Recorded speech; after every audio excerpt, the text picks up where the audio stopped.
Hello guys, আসসালামু আলাইকুম। This is the new another blog. আশা করি তোমরা ভালো আছো। আলহামদুলিল্লাহ আমি ভালো আছি। সো আজকে আমি এসেছি আরেকটি নতুন ব্লগ নিয়ে। সো এই ব্লগটা হলো একটা বাসা নতুন হয়েছে। সো মোটামুটি কাজ বাকি রয়েছে, সেই বাসা নিয়ে আজকে একটা ব্লগ হবে। সো চলো লেটস গো, শুরু করা। সো এই বাসাটা করেছে তারা টিন, অর্ধেক টিন, অল্প একটু ওয়াল করা। সো এটা একটু নতুন বাসা, রং টং কিছু করেনি। তারা টাইলস করেছে নিচে, টাইলস। ওখানে কিচেন রুম, বাথরুম। সো তাদের 4টা রুম হয়েছে। সো 4টা রুম। সো এখন তোমাদের রুমগুলো দেখাবো না, বাট তার আগে চলো দেখা যাক, আমরা দেখে আসি। সো গাইস, এটা হলো পাইপ লাইট। সো অর্ধেক সামনে একটু ওয়াল করা আর পিছনে সবগুলো টিন।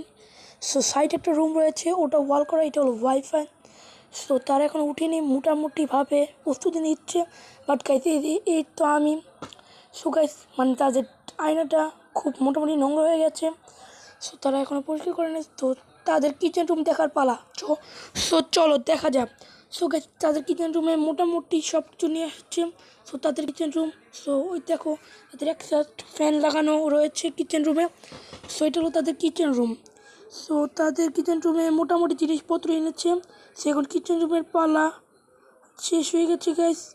এখন আমরা একটু বেসিনটা দেখি গাইস। চলো আমি আমার নিজেকে একটু দেখে নিলাম। চলো এখন বাথরুম দেখা যাক। সো তার আগে আমি একটু একজাস্ট ফ্যানটা, লাইটটা একটু জ্বালাই।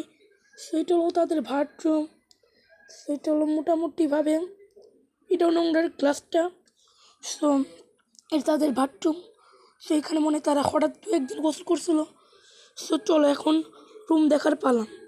সো এই রুমটা হলো বারান্দার একটা রুম। সো এই রুমে এখন আমরা ঢুকবো। সো এই রুমে কিছু লাইন করা ছিল না, লাইটও দেওয়ার ছিল না, ফ্যানও ছিল না, কিচ্ছুই ছিল না। সো এটা হলো নিচে টাইলস, সাইডে ও টিন আর অল্প একটু ওয়াল করা। সো সামনে একটু ওয়াল করা। এখন আমরা তোমাদের আর 3টে রুম দেখাবো। এটা হলো পুরো টিনের রুম। সেটা টিন দিয়ে বানাইছে গাইস। আর নিচে হলো ফ্লোর করা, সামান্য একটু তারা টাইলস করছিল। সো এটা হলো মাঝখানের রুম। এটা হলো সাইডের একটা রুম, সেটাই হলো জানলা লাগাইছে। সো এই রুমটাও দেখা হয়ে গেছে গাইস। সো গাইস, আরেকটা রুম রয়েছে, সে রুমটা হলো ওই ডান দিকে। সো ওই ডান দিকের রুমটা তোমাদের এখন দেখানোর পালা। সো গাইস, এটা হলো মাঝখানের রুম, তো তোমরা দেখলাই।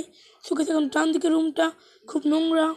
এটা অর্ধেক ওয়াল করা আর টিন দেওয়া। সো এটা নোংরা একটা রুম গাইস। সো এটা হলো অন্য একজন মানুষের, একটা আমার নানা হয়, তা সে নতুন একটা বাড়ি করেছে, তার এই বাড়িটা।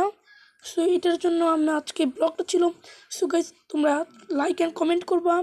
সো সাবস্ক্রাইব করতে ভুলবা না। আল্লাহ হাফেজ। সো ব্লগটা কেমন লেগেছে তোমরা অবশ্যই সবাই কমেন্টে জানাবা। আল্লাহ হাফেজ।